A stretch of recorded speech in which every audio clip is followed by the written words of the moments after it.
welcome to Ghana.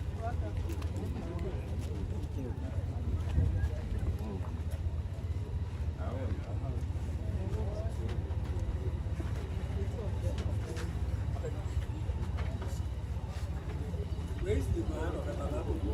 She's attending to somebody. She's attending to somebody.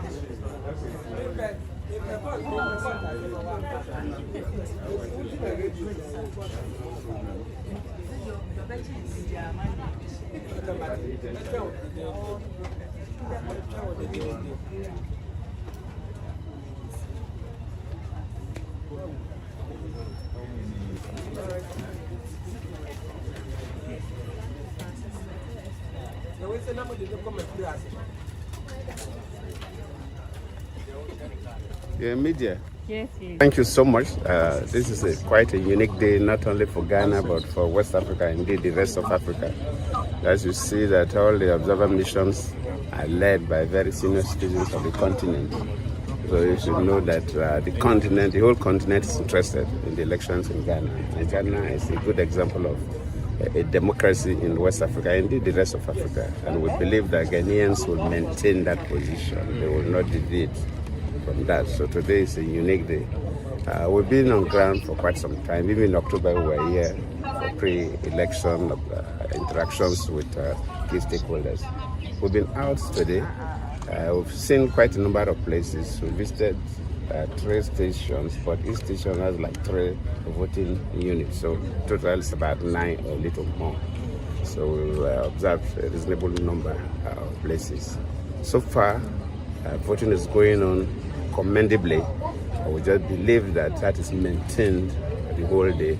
Some places the queues are very short, some places are reasonably long, like this one we are seeing. I would believe that it's still quite early. I would believe that the turnout before midday will be quite high. We wish the Ghanaians well, and we are pleading and calling everybody to come out and vote. You see, you must take a decision, you must play a role in electing your leaders. Your ballot must speak for yourself. But you cannot stay at home and complain that government has done this, government did not do this. Come and exercise your right to select your leader. And I believe Ghanaians are known for that, and they will do just that. We're hopeful that it will be maintained. So far, we've not heard of any untoward behavior, even from the voters or from other people. We only pray and hope that we'll maintain this the whole day. But it's too early to make a concluding statement. We also ask questions, ask people who are in other parts of the country. But so far, no, towards conduct. How did you?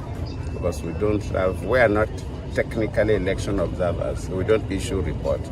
We're here to see that there are no crises.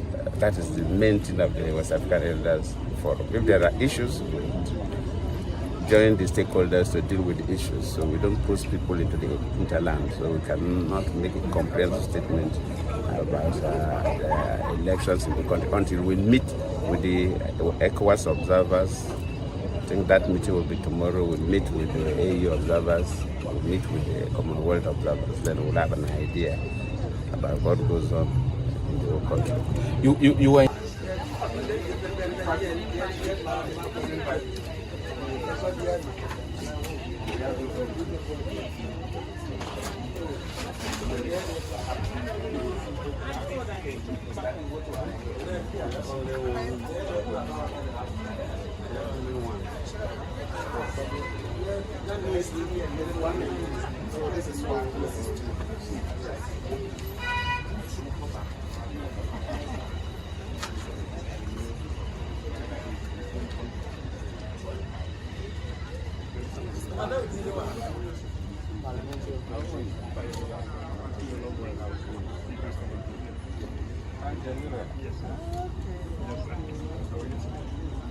So you are covering the election.